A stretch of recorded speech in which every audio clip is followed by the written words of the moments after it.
नमस्कार, आप देख रहे हैं the view news powered by Vinay Ujala. आइए नजर डालते हैं आज के कुछ मुख्य समाचारों पर।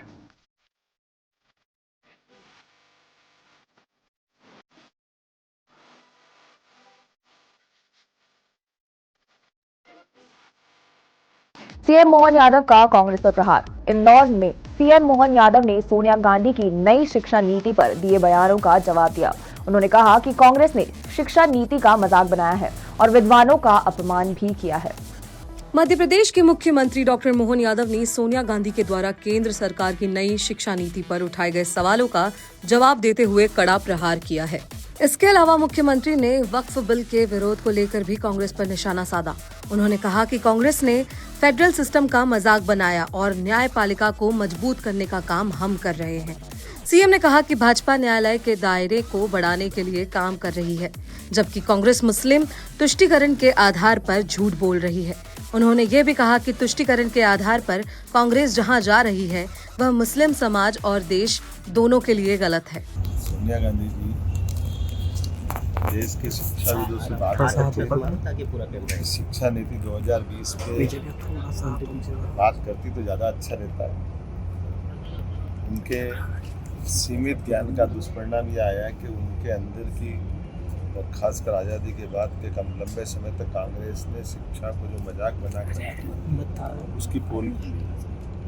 मैं यशस्वी प्रधानमंत्री ने जो नई शिक्षा नीति 2020 जो तीसरी शिक्षा नीति है, पहली शिक्षा नीति है 68 में, दूसरी शिक्षा नीति 86 में, दोनों बार केवल अंग्रेजों के समय की लॉर्ड मैकाले की शिक्षा पद्धति का केवल पेपर बदला था। अंदर से हमारे जितने स्वतंत्रता सेनानी, महाराणा प्रताप, शिवाजी, विक्रमादित्य, इन सब के साथ अन्याय किया और वो सारे लोग जो आक्रांत रहे उनको महान बताने का प्रयास किया, देश की जड़ों से काटने का प्रयास किया। ये पहली बार हो रहा है कि हमारी शिक्षा नीति में हम अपने आराध्य को भी स्मरण कर सकते हैं।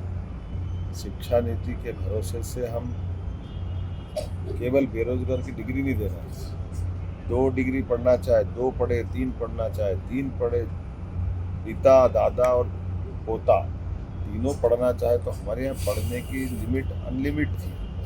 और ये 1857 के पहले दुनिया का सबसे साक्षर देश कोई था तो भारत था, लेकिन अंग्रेज और खासकर बाद में कांग्रेस ने इस चीज़ को नज़रअंदाज करा और बेरोजगारों की खोज बढ़ाने का काम किया। मैं यशस्वी प्रधानमंत्री के नेतृत्व में सभी राज्यों के साथ मिलकर लगभग 2 लाख लोगों से ज़्यादा मीटिंग करके ये जो शिक्षा नीति का प्रारूप आया था और इस पर विचार करने के बाद लोकसभा में जो 2020 में लागू की, मुझे उसमें उस समय शिक्षा मंत्री था। मुझे गर्व है कि हमने अपने राज्य में सबसे पहले उस शिक्षा नीति को लागू किया, जिसके आधार पर हमारी सरकार में मैं मुख्यमंत्री बना तो पीएम एक्सीलेंस कॉलेज करके हमने पूरे प्रदेश में लागू किया। आज 55 जिले में पीएम एक्सीलेंस कॉलेज है, जिसके माध्यम से हम अपनी शिक्षा नीति के उन दायरों को, जिसमें खेल को भी हमने एक तरह से पाठ्यक्रम का हिस्सा बनाया। खेल के टीचर को सभी प्रकार के प्रमोशन की गुंजाइश दी, संस्कृति को, गौरवशाली विरासत को, सभी बातों को योग्य प्रकार से जोड़ने का प्रयास किया। मैं बड़े दुर्भाग्य के साथ कहना पड़ रहा हूँ कि श्रीमती सोनिया गांधी जी ने एक तरह से ये सारे विद्वानों का मार्को लिखाया है, उनको माफ़ी मांगना चाहिए। उनको कोई समझदार से लेकर लिखवाती तो अच्छा रहता, किसी और नादान से लिखवा कर उन्होंने जो अपना ज्ञान बताने का प्रयास किया, ये उनके लिए भी ठीक है और उनकी पार्टी के लिए भी ठीक है। इंदौर नगर निगम की बड़ी कार्रवाई। चंद्रभागा ब्रिज से मस्जिद तक 35 बाधक निर्माण ध्वस्त। सड़क चौड़ीकरण परियोजना को मिलेगी रफ्तार। इंदौर नगर निगम ने चंद्रभागा ब्रिज से कलालकुई मस्जिद तक सड़क चौड़ीकरण के तहत 35 बाधक निर्माणों को हटा दिया। पहले से नोटिस जारी किया जाने के बाद नगर निगम की टीम ने प्रमुख अतिक्रमण तोड़े। इस दौरान वरिष्ठ अधिकारी और भारी पुलिस बल मौजूद रहा। यह सड़क 18 मीटर चौड़ी बनाई जा रही है, जिससे यातायात में सुविधा होगी और क्षेत्रवासियों को भी लाभ मिलेगा।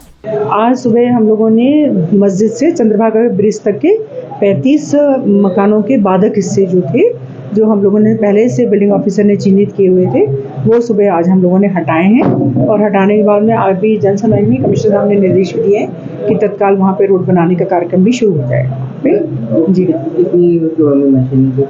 हमारे साथ में सुबह 8 पोकलैंड 6 जेसीबी थी, 100 लोग थे, पर्याप्त मात्रा में पुलिस बल था और 8 बिल्डिंग ऑफिसर बीआईबी हमारे साथ थे। सीएम साई स्कूल का नाम अब संदीपनी स्कूल। सीएम मोहन यादव ने नाम बदलने की घोषणा की। कहा, ये नाम अंग्रेजों के जमाने का लगता था। मध्य प्रदेश के मुख्यमंत्री डॉक्टर मोहन यादव ने सीएम साई स्कूल का नाम बदलकर संदीपनी स्कूल रखने की घोषणा की। उन्होंने कहा कि यह नाम अंग्रेजों के जमाने का लगता था, इसीलिए इसे बदल दिया गया है। आज से प्रदेश में स्कूल चले हम अभियान 2025 की शुरुआत हुई है। भोपाल में आयोजित राज्य स्तरीय प्रवेशोत्सव में मुख्यमंत्री ने कहा कि सरकारी स्कूलों की शिक्षा किसी से कम नहीं है। इस अवसर पर शिक्षा पोर्टल 3.0 का शुभारंभ हुआ और राष्ट्रीय स्तर के खिलाड़ियों को आज अब स्कूल चलो अभियान के माध्यम से मैं आपको शुभकामना दे रहा हूं। तो ये जो सीएम राइज स्कूल है, इनका नाम बदलने की इच्छा है। हमने कहा भगवान कृष्ण ने शिक्षा कहाँ ग्रहण की? सांदीपनी आश्रम में। तो हमारे इन सीएम राइज स्कूल का नाम भी सांदीपनी के नाम पे होना चाहिए कि नहीं होना चाहिए? तो हम सब अपने सांदीपनी महाराज के नाम पर सीएम राइज स्कूल के बजाय सांदीपनी स्कूल के नाम पर उसको प्रदेश भर में जाने जाएंगे। जोरदार अभिनंदन करो। ये उस काल को हमको याद दिलाएगा जिस काल में जिस गुरुकुल से निकल करके आचार्य सांदीपनी ने अपने शिष्य को शिक्षा दी, लेकिन वो शिष्य की शिक्षा उनके जीते जी श्री कृष्ण वंदे जगत गुरुम, जो जीते जी शिष्य गुरु के रूप में स्थापित हो गया। इतने अद्भुत काल की वो बात है। तो हमने इस वर्ष गुरु पूर्णिमा भी धूमधाम से मनाई थी और हमने सारे त्योहार आनंद से मनाने का निर्णय किया है। राज्य मंत्री प्रतिभा बाघेल पर फर्जी जाति प्रमाण का आरोप। कांग्रेस अनुसूचित जाति विभाग ने उनके जाति प्रमाण पत्र को नकली बताया। न्यायालय जाने की दी चेतावनी। भोपाल के कांग्रेस अनुसूचित जाति विभाग के प्रदेशाध्यक्ष प्रदीप अहिरवार ने राज्य मंत्री प्रतिभा बाघेल पर फर्जी जाति प्रमाण पत्र बनवाने का आरोप लगाया। उन्होंने कहा कि बाघेल जाति मूल रूप से राजपूत समुदाय से आती है और अनुसूचित जाति की श्रेणी में नहीं आती। इसके बावजूद प्रशासनिक मिलीभगत से उन्होंने आरक्षित सीट से चुनाव लड़ा। अहिरवार ने कहा कि यदि सरकार निष्पक्ष जांच नहीं करती तो वे उच्च न्यायालय जाएंगे। उन्होंने मांग की है कि प्रतिभा बाघेल को मंत्री पद से हटाया जाए और पुनः उपचुनाव कराया जाए। भोपाल में अनूठी पहल, हिंदू नववर्ष पर जल सेवा। महिला जागौरी समिति में हिंदू नववर्ष पर रहगारियों को तिलक लगाकर कलावा बांधकर 105 सरोके भेंट में दिए गए, जिससे पक्षियों को पानी मिल सके। भोपाल के जहांगीरबाग चौराहे पर महिला जागौरी समिति ने चैत्र नवरात्र और हिंदू नववर्ष के अवसर पर राहगीरों को तिलक लगाकर कलावा बांधा और 105 सकोरे वितरित किए ताकि भीषण गर्मी में पक्षियों को पानी मिल सके। समिति के अध्यक्ष साधना नंदू यादव ने बताया कि इस आयोजन में महिलाओं ने बढ़ चढ़कर हिस्सा लिया और विश्व कल्याण की कामना की। ये पहल धार्मिक और सामाजिक समरसता के साथ पर्यावरण संरक्षण का संदेश भी देती है। महिला जागौरी समिति श्रीमती साधना नंदू यादव। क्या कार्यक्रम किया जा रहा है हिंदू चैत्र नवरात्र में?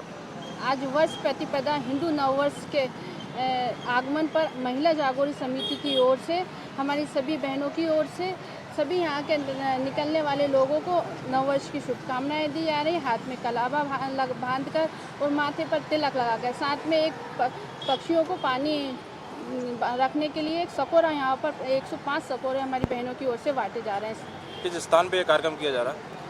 जी, ये जहांगीराबाद स्टाफ सोना मेडिकल के पास।